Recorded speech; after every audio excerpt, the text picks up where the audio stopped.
ರಾಜ್ಯದ ಸುದೀರ್ಘಾವಧಿಯ ಮುಖ್ಯಮಂತ್ರಿಗಳು ಅಂತ ಅನಿಸ್ಕೊಂಡಿದ್ದಾರೆ. ಅರಸು ಅವರು ಇದುವರೆಗೆ ಇದ್ರು ಸುದೀರ್ಘಾವಧಿ. ಈಗ ಮುಖ್ಯಮಂತ್ರಿಗಳು ಅರಸು ಅವರ ದಾಖಲೆಯನ್ನು ಬ್ರೇಕ್ ಮಾಡಿ ಕರ್ನಾಟಕ ರಾಜಕಾರಣ ಅಂತ ಬಂದಾಗ ಅತಿ ಸುದೀರ್ಘಾವಧಿಗೆ ಯಾರು ಮುಖ್ಯಮಂತ್ರಿ ಅಂತ ಬಂದಾಗ ಸಿದ್ದರಾಮಯ್ಯ ಹೆಸರು ಫಸ್ಟ್ ಬರುತ್ತೆ. ನಾನು ಇಲ್ಲಿ ಭಾರತೀಯ ಜನತಾ ಪಕ್ಷದ ಒಂದು ಕೋರ್ ಕಮಿಟಿ ಮೀಟಿಂಗ್ ಹಾಗೂ ಮಂಡ್ಯ ಜಿಲ್ಲೆಯ ಒಂದು ನೆಕ್ಸ್ಟು ಏನೇನು ಹೆಜ್ಜೆಗಳು ಹಾಕಬೇಕು ಮಂಡ್ಯ ಜಿಲ್ಲೆ ಭಾರತೀಯ ಪಕ್ಷದ ಸಂಘಟನೆಯ ಬಗ್ಗೆ ಅನ್ನೋ ಒಂದು ಸಭೆಗೆ ಬಂದಿದ್ದೀನಿ.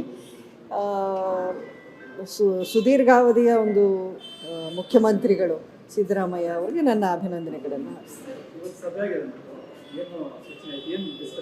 ಅದೇ ಮುಂದಿನ ನಡೆ ಏನೇನು ಮಾಡಬೇಕಾಗಿದೆ, ಪಕ್ಷದ ಸಂಘಟನೆ ಯಾವ ರೀತಿ ಮಾಡಬೇಕು, ಅವರವರ ಕನ್ಸರ್ನ್ಸ್ ಏನಿದೆ ನಾವೆಲ್ಲರೂ ಅಲ್ಲಿ ಶೇರ್ ಮಾಡಿಕೊಂಡು ಅದನ್ನು ಯಾವ ರೀತಿ ನಾವು ಮುಂದಕ್ಕೆ ಹೋಗ್ತಾ ಮುಂದುವರಿಸ್ಕೊಂಡು ಹೋಗೋ ನಿಟ್ಟಿನಲ್ಲಿ ಇನ್ನು ಲೋಕಲ್ ಬಾಡಿ ಎಲೆಕ್ಷನ್ಸ್ ಎಲ್ಲ ಬರೋದಿದೆ, ಅದನ್ನು ಯಾವ ರೀತಿ ಟ್ಯಾಕಲ್ ಮಾಡಬೇಕು, ಮುಂದಿನ ಹೆಜ್ಜೆಗಳು ಏನೇನು ಇರ್ಬೋದು ಅನ್ನೋದ್ರ ಬಗ್ಗೆ ಚರ್ಚೆ ನಡೀತಿದೆ. ಅಲ್ಲ, ಅದರ ಬಗ್ಗೆನೂ ಒಂದಷ್ಟು ಚರ್ಚೆ ಆಯಿತು. ಅಂದರೆ ಹೊಂದಾಣಿಕೆ ಸ್ಥಳೀಯ ಮಟ್ಟದ ಲೆವೆಲಲ್ಲಿ ಇರುತ್ತಾ ಇಲ್ವೋ ಅನ್ನೋದು ಮಾಹಿತಿ ಇದುವರೆಗೂ ಇಲ್ಲ. ಮೊನ್ನೆ ದೇವೇಗೌಡರು ಒಂದು ಸ್ಟೇಟ್ಮೆಂಟ್ ಕೊಟ್ಟಾಗಿದೆ, ಸ್ಥಳೀಯವಾಗಿ ನಾವೆಲ್ಲ ಅಲಯನ್ಸ್ ಇಲ್ಲ ಅನ್ನೋ ರೀತಿಯಲ್ಲಿ ಸ್ಟೇಟ್ಮೆಂಟ್ ಕೊಟ್ಟಿದ್ದಂಗಿದೆ. ಅದಕ್ಕೆ ತಕ್ಕಂತೆ ಹಿರಿಯರು ಯಾವ ರೀತಿ ನಿರ್ಧಾರ ತಗೋತಾರೋ ಅವರ ಒಂದು ಡೈರೆಕ್ಷನ್ಸ್ ಅನುಸಾರ ನಾವು ಮಾಡ್ತೀವಿ. ಸ್ವಲ್ಪ ದಿನ ಗ್ಯಾಪ್ ಅಂದರೆ ಪೊಲಿಟಿಕಲಿ ಅಂತ ನಡೆಯುವಂಥದ್ದೇನಿಲ್ಲ. ಅಲ್ಲಿ ನಮ್ಮ ಪಕ್ಷದ ವತಿಯಿಂದ ಯಾವ ರೀತಿ ಒಂದು ಹೋರಾಟಗಳನ್ನು ಅಲ್ಲಿ ಮಾಡ್ಕೊಂಡು ಅದರಲ್ಲಿ ನಾನು ಪಾರ್ಟಿಸಿಪೇಟ್ ಮಾಡ್ಕೊಂಡು ಬಂದಿದ್ದೀನಿ. ಇಶ್ಯೂ ಬೇಸ್ಡ್ ಏನೇನಿದ್ದಾಗ ನಾನು ಮಾಡ್ತಾ ಬಂದಿದ್ದೀನಿ. ಅದನ್ನು ಹೊರತುಪಡಿಸಿ ಈಗ ಒಂದು ಆ್ಯಕ್ಟಿವೇಟ್ ಆಗಬೇಕು ಪೊಲಿಟಿಕಲಿನೂ, ನಮ್ಮ ಪಕ್ಷದ ಒಂದು ಸಂಘಟನಾ ಒಂದು ಬಿಲ್ಡಿಂಗ್ ದ ಪಾರ್ಟಿ ಅನ್ನೋ ನಿಟ್ಟಿನಲ್ಲಿ ಏನಾಗಬೇಕು ಅನ್ನೋ ವಿಚಾರದ ಬಗ್ಗೆ ಈಗ ಮುಂದಿನ ದಿನಗಳಲ್ಲಿ ನೀವೇ ನೋಡ್ತೀವಿ. ನೋಡಿ, ತುಂಬ ಬೇಜಾರು ಅನಿಸುತ್ತೆ. ಯಾಕೆಂದರೆ ಈಗ ಫಾಲೋವರ್ಸ್ ಇರಲಿ ಅಥವಾ ಪಕ್ಷ ಅಂತ ಇರಲಿ, ಅದರಲ್ಲಿ ಈಗ ಕ್ಲಾಶಸ್ ಆಗೋದು ಅಥವಾ ಈ ರೀತಿಯ ಒಂದು ಘಟನೆಗಳಾಗೋದು ಸಹಜ. ಬಟ್ ಅದಕ್ಕೆ ಅಂತ ಒಬ್ಬರು ಪ್ರಾಣ ಕಳ್ಕೊಂಡಿರೋದು ನೋಡಿದ್ರೆ ಇಷ್ಟು ಮಟ್ಟಕ್ಕೆ ಹೋಗಬೇಕಾ ನಾವು? ಪಕ್ಷ ವಿರೋಧ ಅನ್ನೋದು ಇರುತ್ತೆ, ಒಂದೊಂದು ಪಕ್ಷಕ್ಕೆ ಒಂದು ಏನೇ ನಡೀತೆ ಈ ರೀತಿಯ ಒಂದು ಕ್ಲಾಶಸ್ ನಡೆಯೋದು ನಾವು ನೋಡ್ಕೊಂಡು ಬಂದಿದ್ದೀವಿ. ಇವತ್ತು ಇದು ಆಗಬಾರ್ದು, ಈ ಮಟ್ಟಕ್ಕೆ ಒಂದು ಅದೇನಂತಾರೆ ಶತ್ರುತ್ವ ಅನ್ನೋದು ಈ ಲೆವೆಲ್ಗೆ ಹೋಗಬಾರ್ದು ಅನ್ನೋದು ನನ್ನ ಉದ್ದೇಶ.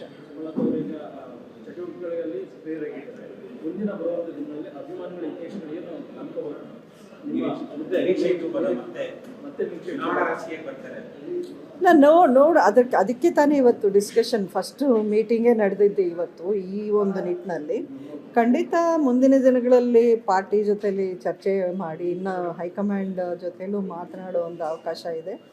ಅವರು ಯಾವ ರೀತಿ ನಾನು ಈ ಮುಂದಿನ ಹೆಜ್ಜೆಗಳು ಹಾಕಬೇಕು ಅನ್ನೋದು ಒಂದು ಡೈರೆಕ್ಷನ್ ನನಗೂ ಬರುತ್ತಲ್ಲ ಪಾರ್ಟಿ ಹೈಕಮಾಂಡಿಂದ ಅಥವಾ ಸ್ಟೇಟ್ ಲೀಡರ್ಶಿಪ್ಪಿಂದ, ಅದರಂತೆ ನಾನು ನಡ್ಕೊತೀನಿ. ಅಲ್ಲ, ನಾನು ಪರ್ಟಿಕ್ಯುಲರ್ಲಿ ಬರೀ ಚುನಾವಣಾ ರಾಜಕಾರಣ ಅನ್ನೋದು ನಾನು ಮಾತಾಡೋಕ್ಕೆ ಇಷ್ಟಪಡಲ್ಲ. ಬಟ್ ಖಂಡಿತ ರಾಜಕಾರಣಕ್ಕೆ ನನ್ನ ವಿರೋಧ ಅಂತೂ ಏನಿಲ್ಲ. ಸಮಯ ಸಂದರ್ಭ ಎಲ್ಲ ಕೂಡಿ ಬರಬೇಕು. ಅದಕ್ಕೆ ಒಂದು ಅದೇನಂತಾರೆ ಸರ್ಕಮ್ಸ್ಟೆನ್ಸಸ್ ಎಲ್ಲ ಸರಿಯಾಗಿರಬೇಕು ನನಗೆ, ಅಷ್ಟೇ.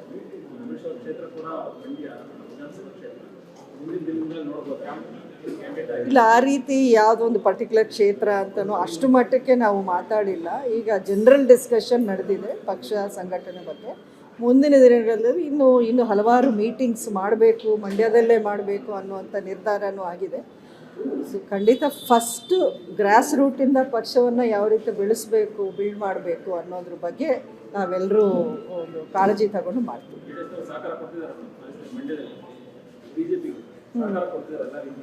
ಇಲ್ಲ, BJPಗೆ ಮೊದಲಕ್ಕಿಂತ ಖಂಡಿತ ಈಗ ಒಂದು ಫಾಲೋವರ್ಸ್ ಇರಲಿ ಅಥವಾ ನೀವು ವೋಟಿಂಗ್ ಪ್ಯಾಟರ್ನ್ ನೋಡಿದ್ರೂ ಕಳೆದ ಒಂದು ಎಲೆಕ್ಷನ್ಗಳಲ್ಲಿ ಎಲ್ಲ ಚೆನ್ನಾಗಿ ಇಂಪ್ರೂವ್ ಆಗಿದೆ. ಮುಂದಿನ ದಿನಗಳಲ್ಲಿ ಪಕ್ಷ ನಾವು ಸಂಘಟನೆ ಮಾಡಿ ಅದನ್ನು ಯಾವ ರೀತಿ ಬೆಳೆಸ್ಕೊಂಡು ಹೋಗಬೇಕು ಅದರ ಮೇಲೆ ಡಿಪೆಂಡ್ ಆಗುತ್ತೆ. ರಾಜ್ಯದ ಸುದೀರ್ಘಾವಧಿಯ ಮುಖ್ಯಮಂತ್ರಿಗಳು ಅನಿಸ್ಕೊಂಡಿದ್ದಾರೆ. ಅರಸು ಅವರು ಇದುವರೆಗೆ ಇದ್ರು ಸುದೀರ್ಘಾವಧಿ. ಈಗ ಮುಖ್ಯಮಂತ್ರಿಗಳು ಅರಸು ಅವರ ದಾಖಲೆಯನ್ನು ಬ್ರೇಕ್ ಮಾಡಿ ಈಗ ಕರ್ನಾಟಕ ರಾಜಕಾರಣ ಅಂತ ಬಂದಾಗ ಅತಿ ಸುದೀರ್ಘಾವಧಿಗೆ ಯಾರು ಮುಖ್ಯಮಂತ್ರಿ ಅಂತ ಬಂದಾಗ ಸಿದ್ದರಾಮಯ್ಯ ಹೆಸರು ಫಸ್ಟ್ ಬರುತ್ತೆ. ನಾನು ಇಲ್ಲಿ ಭಾರತೀಯ ಜನತಾ ಪಕ್ಷದ ಒಂದು ಕೋರ್ ಕಮಿಟಿ ಮೀಟಿಂಗ್ ಹಾಗೂ ಮಂಡ್ಯ ಜಿಲ್ಲೆಯ ಒಂದು ನೆಕ್ಸ್ಟು ಏನೇನು ಹೆಜ್ಜೆಗಳು ಹಾಕಬೇಕು ಮಂಡ್ಯ ಜಿಲ್ಲೆ ಭಾರತೀಯ ಪಕ್ಷದ ಸಂಘಟನೆಯ ಬಗ್ಗೆ ಅನ್ನೋ ಒಂದು ಸಭೆಗೆ ಬಂದಿದ್ದೀನಿ. ಸುದೀರ್ಘಾವಧಿಯ ಒಂದು ಮುಖ್ಯಮಂತ್ರಿಗಳು ಸಿದ್ದರಾಮಯ್ಯ ಅವರಿಗೆ ನನ್ನ ಅಭಿನಂದನೆಗಳನ್ನು ಅದೇ ಮುಂದಿನ ನಡೆ ಏನೇನು ಮಾಡಬೇಕಾಗಿದೆ, ಪಕ್ಷದ ಸಂಘಟನೆ ಯಾವ ರೀತಿ ಮಾಡಬೇಕು, ಅವರವರ ಕನ್ಸರ್ನ್ಸ್ ಏನಿದೆ ನಾವೆಲ್ಲರೂ ಅಲ್ಲಿ ಶೇರ್ ಮಾಡಿಕೊಂಡು ಅದನ್ನು ಯಾವ ರೀತಿ ನಾವು ಮುಂದಕ್ಕೆ ಹೋಗ್ತಾ ಇನ್ನು ಮುಂದುವರಿಸ್ಕೊಂಡು ಹೋಗೋ ನಿಟ್ಟಿನಲ್ಲಿ ಇನ್ನು ಲೋಕಲ್ ಬಾಡಿ ಎಲೆಕ್ಷನ್ಸ್ ಎಲ್ಲ ಬರೋದಿದೆ, ಅದನ್ನು ಯಾವ ರೀತಿ ಟ್ಯಾಕಲ್ ಮಾಡಬೇಕು, ಮುಂದಿನ ಹೆಜ್ಜೆಗಳು ಏನೇನು ಇರ್ಬೋದು ಅನ್ನೋದ್ರ ಬಗ್ಗೆ ಚರ್ಚೆ ನಡೀತಿದೆ. ಅಲ್ಲ, ಅದರ ಬಗ್ಗೆನೂ ಒಂದಷ್ಟು ಚರ್ಚೆ ಆಯಿತು. ಅಂದರೆ ಹೊಂದಾಣಿಕೆ ಸ್ಥಳೀಯ ಮಟ್ಟದ ಲೆವೆಲಲ್ಲಿ ಇರುತ್ತಾ ಇಲ್ವೋ ಅನ್ನೋದು ಮಾಹಿತಿ ಇದುವರೆಗೂ ಇಲ್ಲ. ಮೊನ್ನೆ ದೇವೇಗೌಡರು ಒಂದು ಸ್ಟೇಟ್ಮೆಂಟ್ ಕೊಟ್ಟಾಗಿದೆ, ಸ್ಥಳೀಯವಾಗಿ ನಾವೆಲ್ಲ ಅಲಯನ್ಸ್ ಇಲ್ಲ ಅನ್ನೋ ರೀತಿಯಲ್ಲಿ ಸ್ಟೇಟ್ಮೆಂಟ್ ಕೊಟ್ಟಿದ್ದಂಗಿದೆ. ಅದಕ್ಕೆ ತಕ್ಕಂತೆ ಹಿರಿಯರು ಯಾವ ರೀತಿ ನಿರ್ಧಾರ ತಗೋತಾರೋ ಅವರ ಒಂದು ಡೈರೆಕ್ಷನ್ಸ್ ಅನುಸಾರ ನಾವು ಮಾಡ್ತೀವಿ. ಸ್ವಲ್ಪ ದಿನ ಗ್ಯಾಪ್ ಅಂದರೆ ಪೊಲಿಟಿಕಲಿ ಅಂತ ನಡೆಯುವಂಥದ್ದೇನಿಲ್ಲ. ಅಲ್ಲಿ ನಮ್ಮ ಪಕ್ಷದ ವತಿಯಿಂದ ಯಾವ ರೀತಿ ಒಂದು ಹೋರಾಟಗಳನ್ನು ಅಲ್ಲಿ ಮಾಡ್ಕೊಂಡು ಅದರಲ್ಲಿ ನಾನು ಪಾರ್ಟಿಸಿಪೇಟ್ ಮಾಡ್ಕೊಂಡು ಬಂದಿದ್ದೀನಿ. ಇಶ್ಯೂ ಬೇಸ್ಡ್ ಏನೇನಿದ್ದಾಗ ನಾನು ಮಾಡ್ತಾ ಬಂದಿದ್ದೀನಿ. ಅದನ್ನು ಹೊರತುಪಡಿಸಿ ಈಗ ಒಂದು ಆ್ಯಕ್ಟಿವೇಟ್ ಆಗಬೇಕು ಪೊಲಿಟಿಕಲಿನೂ, ನಮ್ಮ ಪಕ್ಷದ ಒಂದು ಸಂಘಟನಾ ಒಂದು ಬಿಲ್ಡಿಂಗ್ ದ ಪಾರ್ಟಿ ಅನ್ನೋ ನಿಟ್ಟಿನಲ್ಲಿ ಏನಾಗಬೇಕು ಅನ್ನೋ ವಿಚಾರದ ಬಗ್ಗೆ ಈಗ ಮುಂದಿನ ದಿನಗಳಲ್ಲಿ ನೀವೇ ನೋಡ್ತೀವಿ. ನೋಡಿ, ತುಂಬ ಬೇಜಾರು ಅನಿಸುತ್ತೆ. ಯಾಕೆಂದರೆ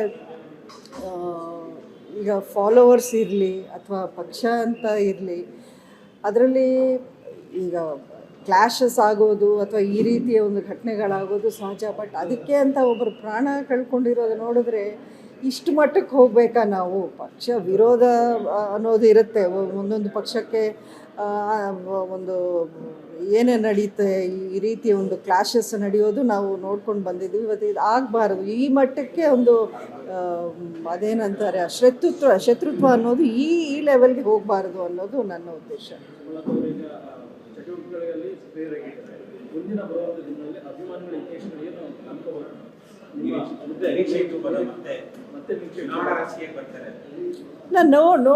ಅದಕ್ಕೆ ತಾನೇ ಇವತ್ತು ಡಿಸ್ಕಷನ್ ಫಸ್ಟ್ ಮೀಟಿಂಗೇ ನಡೆದಿದ್ದು ಇವತ್ತು.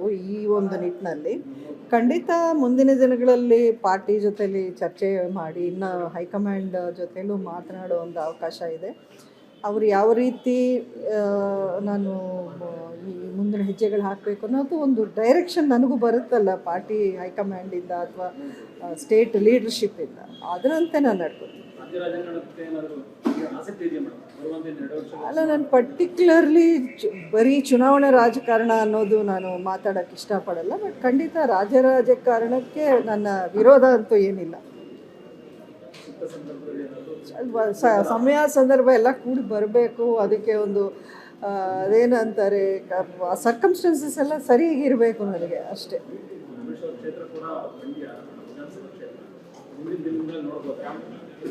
ಇಲ್ಲ, ಆ ರೀತಿ ಯಾವುದೋ ಒಂದು ಪರ್ಟಿಕ್ಯುಲರ್ ಕ್ಷೇತ್ರ ಅಂತಲೂ ಅಷ್ಟು ಮಟ್ಟಕ್ಕೆ ನಾವು ಮಾತಾಡಿಲ್ಲ. ಈಗ ಜನರಲ್ ಡಿಸ್ಕಷನ್ ನಡೆದಿದೆ ಪಕ್ಷ ಸಂಘಟನೆ ಬಗ್ಗೆ. ಮುಂದಿನ ದಿನಗಳಲ್ಲಿ ಇನ್ನು ಹಲವಾರು ಮೀಟಿಂಗ್ಸ್ ಮಾಡಬೇಕು, ಮಂಡ್ಯದಲ್ಲೇ ಮಾಡಬೇಕು ಅನ್ನುವಂಥ ನಿರ್ಧಾರನೂ ಆಗಿದೆ.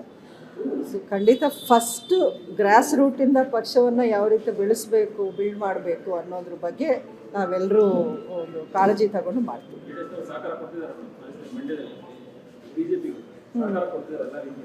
ಇಲ್ಲ, BJPಗೆ ಮೊದಲಕ್ಕಿಂತ ಖಂಡಿತ ಈಗ ಒಂದು ಫಾಲೋವರ್ಸ್ ಇರಲಿ ಅಥವಾ ನೀವು ವೋಟಿಂಗ್ ಪ್ಯಾಟರ್ನ್ ನೋಡಿದ್ರೂ ಕಳೆದ ಒಂದು ಎಲೆಕ್ಷನ್ಗಳಲ್ಲಿ ಎಲ್ಲ ಚೆನ್ನಾಗಿ ಇಂಪ್ರೂವ್ ಆಗಿದೆ. ಮುಂದಿನ ದಿನಗಳಲ್ಲಿ ಪಕ್ಷ ನಾವು ಸಂಘಟನೆ ಮಾಡಿ ಅದನ್ನು ಯಾವ ರೀತಿ ಬೆಳೆಸ್ಕೊಂಡು ಹೋಗಬೇಕು ಅದರ ಮೇಲೆ ಡಿಪೆಂಡ್ ಆಗುತ್ತೆ.